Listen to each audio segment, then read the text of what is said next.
Welcome to Telugu pavilion. అందరు బాగున్నారా? ఇక మన నెక్స్ట్ మ్యాచ్ ఏంటి? KKR SRH KKR sorry. So మన వాళ్ళు మన హోమ్ గ్రౌండ్కి వచ్చేస్తున్నారు. లైన్గా 5 విన్లు నార్మల్ విషయం కాదు, అస్సలు నార్మల్ విషయం కాదు. మన వాళ్ళది హైయెస్ట్ విన్నింగ్ స్ట్రీక్ 6 ఇప్పటివరకు. ఏది 2016లోనో ఏమో 16 17 నాకు కరెక్ట్గా తెలియదు. ఈరోజు 6 wins highest streak, winning streak. అది మనం ఈసారి ఆ రికార్డు కూడా బ్రేక్ చేయాలని నేను కోరుకుంటున్నాను. బ్రేక్ చేస్తాం, పెద్దగా మాట్లాడుకోవడానికి కూడా ఏం లేదు. కేకేఆర్ ఎస్ఆర్హెచ్ మ్యాచ్ మధ్యలో అసలు స్ట్రాంగ్ పాయింట్స్ అంటూ చెప్పడానికి ఉంటే మనకి అందరు క్లిక్ అవుతున్నారు. వాళ్ళ దగ్గర ఒక రింకు సింగ్ ప్రాబ్లం, రింకు సింగ్ ఒకటే. కేకేఆర్ గెలవాలంటే చాలా చేయాలి. మనం ఉన్నది ఉన్నట్టు ఆడితే గెలిచేస్తాం. So easy cake of walk అనిపిస్తుంది నాకు మ్యాచ్ అయితే. నాకు తెలిసి మన క్లాస్ అండ్ మామ ఉన్నాడు ఫామ్ లో, బీభత్సమైన ఫామ్.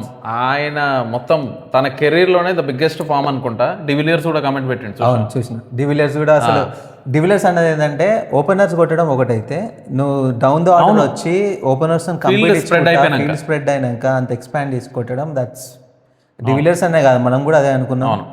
ఎవరు చూసినా అదే అనుకుంటారు. Is playing super. ఇంకా అసలు పెద్దగా ఈ మ్యాచ్ గురించి మనం మాట్లాడుకోవాలని అవసరం లేదు, ఎట్లాగో విన్ అవుతామని అనిపిస్తుంది. అంటిల్ అన్లెస్ ఏదన్నా జలక్ వస్తే తప్ప. మేబీ ఇట్లాంటిది ఏమైనా ఉంటే. నాకు ఇంకొకటి హ్యాపీనెస్ ఏంటంటే నిన్న ఆర్సీబీ ఓడిపోయింది. ఎస్ఆర్హెచ్ గెలిస్తే ఎంత సంతోషం ఉంటుందో మాకు ఆర్సీబీ ఓడిపోతే అంత. మాకు ఆర్సీబీ ఫ్యాన్స్ ఉండొచ్చు, బట్ స్టిల్ మా ఒపీనియన్ అది. ఆర్సీబీ ఓడిపోవాలి పెట్టండి ఈసారి. మీ ఒపీనియన్ కూడా కమెంట్ లో పెట్టండి. ఈసారి ఆర్సీబీ మాత్రం ఎందుకు ఓడిపోవాలనుకుంటున్నాం అంటే, మేము నెంబర్ 2 ప్లేస్కి వెళ్ళిపోవాలి. 1 or 2కి వెళ్ళిపోవాలి. 1లో కొంచెం టఫ్ ఛాన్సెస్ పంజాబ్ ఉన్న ఫామ్ కి. ఆర్సీబీ ఓడిపోవడం స్టార్ట్ అయింది కాబట్టి ఈసారి మాత్రం ఆర్సీబీ 3rd-కో 4th-కో వచ్చేస్తే సెకండ్ ప్లేస్, 14 మ్యాచెస్ అయిపోయే లోపల సెకండ్ ప్లేస్కి ఎస్ఆర్హెచ్ వెళ్ళిపోవాలి, 2nd or 1st. సో మీకేమనిపిస్తుంది? మన ఎస్ఆర్హెచ్ నెంబర్ 1 ప్లేస్కి వెళ్తుందా, 2 ప్లేస్కి వెళ్తుందా? ఒక్కసారి ముందే కమెంట్ చేసి చూడండి. ఒకవేళ నిజమైతే కనుక మన యూట్యూబ్ ఈ వీడియోలో మాత్రం ఖచ్చితంగా మీ పేరు పెట్టేసి మరి చెప్పినట్టు అయిందని చెప్పేస్తాం మేము అంతే. సో ఇక ఎస్ఆర్హెచ్ వర్సెస్ కేకేఆర్ మ్యాచ్కి వస్తే కనుక పెద్దగా మనకు ఏం ప్రాబ్లమ్స్ ఏం లేవు. ఎందుకంటే వాళ్ళ సైడ్ బౌలింగ్ అంటే ఓన్లీ వరుణ్ చక్రవర్తి ఒక్కడు, అది కూడా పెద్దగా ఫామ్ లో లేడు. నాకు తెలిసి మన ఓపెనర్స్ ఉన్నప్పుడు తీసుకొస్తే మాత్రం మొరల్ దెబ్బతింటది బేసిక్ గా వరుణ్ చక్రవర్తి. వీళ్ళు హిట్టింగ్ చేసే మన వాళ్ళు బాగా కొడితే గనక 6 ఓవర్లలో 1 ఓవర్ అయితే ట్రై చేస్తారు ఇవ్వడానికి. మళ్ళీ నాకు తెలిసి ఫస్ట్ ఓవర్ మళ్ళీ అనుకుల్ రాయ్ తీసుకొస్తారు. నాకు తెలిసి కొంచెమైనా ఎకానమీని కంట్రోల్ చేసే బౌలర్ అంటే నరైన్ కొంచెం చేసే ఛాన్స్ అనిపిస్తుంది. నారాయణ కాదు. బౌలర్ల విషయానికి వస్తే వైభవ్ అరోరా ఒక్కడు కొంచెం వికెట్లు తీస్తున్నాడు, కొడుతున్నారు ఆయన బౌలింగ్ లో, బట్ వికెట్లు కూడా తీస్తున్నాడు. నాకు తెలిసి ఫారెన్ ఫాస్ట్ బౌలర్ని తీసుకొస్తారు వాళ్ళు. మేబీ వాళ్ళ లోపల ఉన్న ఒకటి ఫామ్ లో రింకు సింగ్ ఒకడు ఫామ్ లో ఉన్నాడు, ఆంక్రిష్ రఘువంశీ ఉన్నాడు. బట్ మేబీ మనతో ఫస్ట్ అప్పుడు మ్యాచ్ తర్వాత నుంచి ఇప్పటివరకు అయితే పెద్దగా చెప్పుకునే స్కోర్ అయితే ఏం చేయలేదు. కొంచెం రఘువంశీకి బ్యాడ్ లక్ కూడా కలిసి వస్తుంది. మన లాస్ట్ మ్యాచ్ అసలు అవుట్ ఇవ్వాల్సింది కాదు, అది అబ్స్ట్రక్ట్ ఇన్ ద ఫీల్డ్ అని చెప్పి అవుట్ ఇచ్చారు. సో అది టీం పరంగానా లేకుంటే పర్సనల్ బ్యాడ్ లక్ అది లేదు. కానీ కేకేఆర్కి ఈ ఇయర్ మాత్రం అసలు ఈ ఇయర్ అని కాదు, 24లో వాళ్ళు ఎప్పుడైతే శ్రేయస్ అయ్యారని వదిలేశారో అప్పటి తర్వాత బ్యాడ్ లక్ అనేది స్టార్ట్.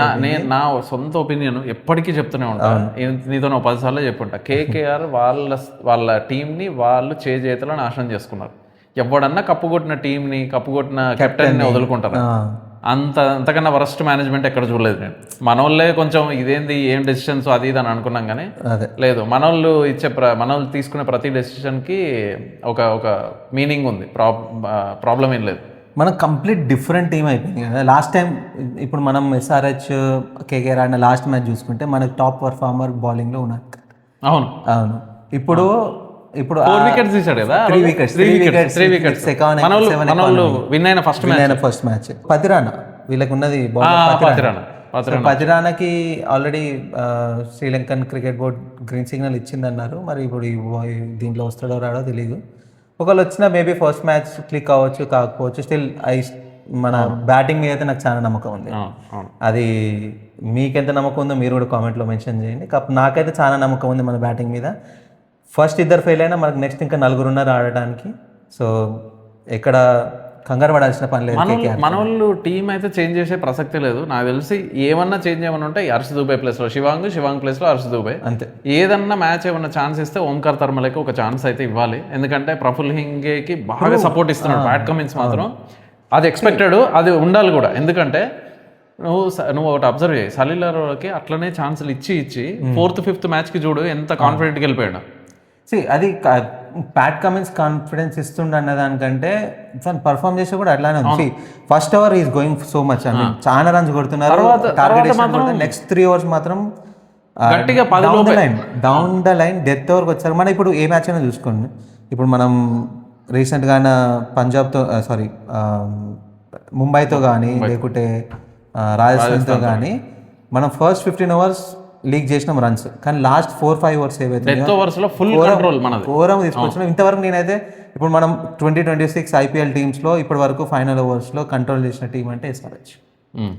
సో ఇప్పుడు నాకు తెలిసి KKRతో మ్యాచ్లో పెద్ద మనం మాట్లాడడానికి కూడా పెద్ద చూసుకోవాల్సిన పాయింటర్స్ కానీ మనకి థ్రెట్ అనిపించే బౌలర్స్ ఆర్ బ్యాట్స్మెన్స్ కానీ ఎవరు అనిపించట్లేదు. మేబీ క్లిక్ అయితే టీమ్ సెల్ఫ్ క్లిక్ అయితే అయ్యే ఛాన్స్ ఉందేమో. టీమ్ సీఫర్ట్ కాదు, ఇంకోటి ఉన్నాడు కదా న్యూజిలాండ్ ఫిన్నాల్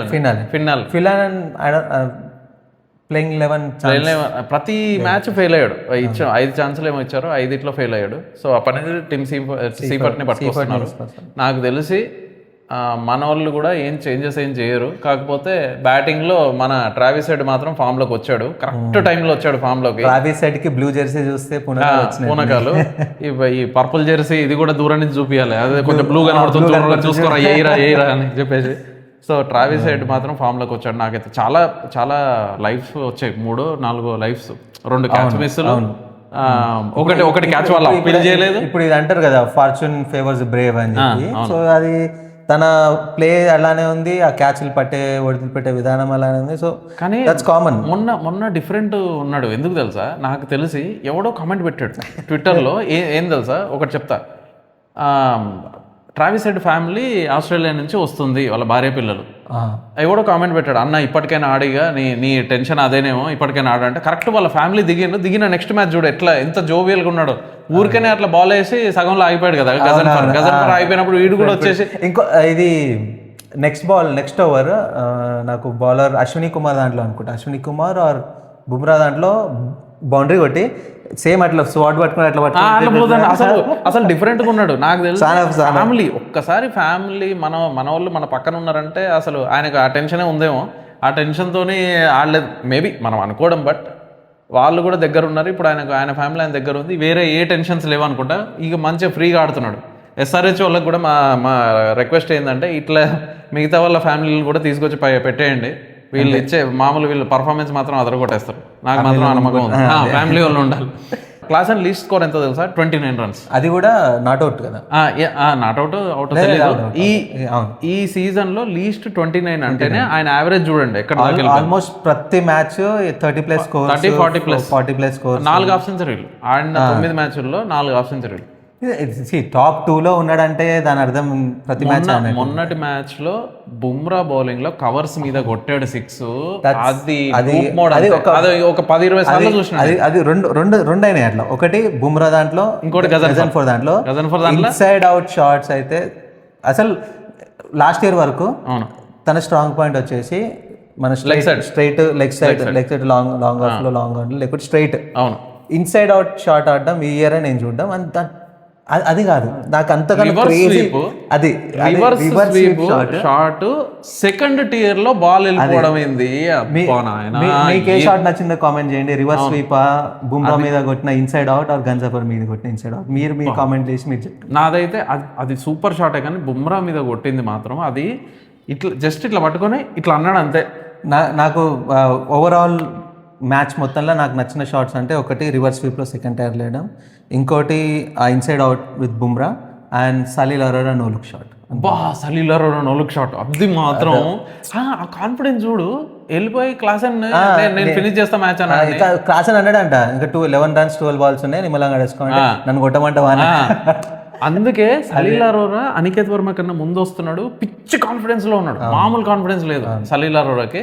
మనకు 6 నెంబర్ వరకు ఇది ఓకే. అనికేత్ వర్మ 7లో వస్తాడు. అనికేత్ వర్మకి ఎప్పుడు ఛాన్స్ వస్తుందో తెలియదు కానీ వచ్చినప్పుడు నాకు కాన్ఫిడెన్స్ ఉంది. ఆర్సీబీ మీద ఎలా అయితే ఆడిండో తర్వాత మ్యాచెస్ ఫ్లాప్ కావచ్చు, లాస్ట్లో వచ్చి ఆ రన్స్ చేయాలనే ప్రెషర్ ఉండొచ్చు, కానీ తనకి కొంచెం ఒక 3-4 balls ఆర్ మేబీ 5 balls అయినా ఓవర్ మేబీ అట్లా కొంచెం స్లోగా ఆడి తర్వాత పికప్ అయ్యే ఛాన్స్ ఉంటే ఖచ్చితంగా పికప్ అవుతారు. నీ ఎక్స్పెక్టేషన్ ఏంటి మ్యాచ్ మీద? SRH ఎంత కొడుతుంది ఫస్ట్ బ్యాటింగ్ చేస్తే 200+200+ అని చెప్పలేం, ఎందుకంటే అది కామన్ అయిపోయింది. 240+ అని నా అభిప్రాయం. వాళ్ళు ఫస్ట్ బ్యాటింగ్ చేస్తే 180 అంతే, అంతకు మించి కొట్టే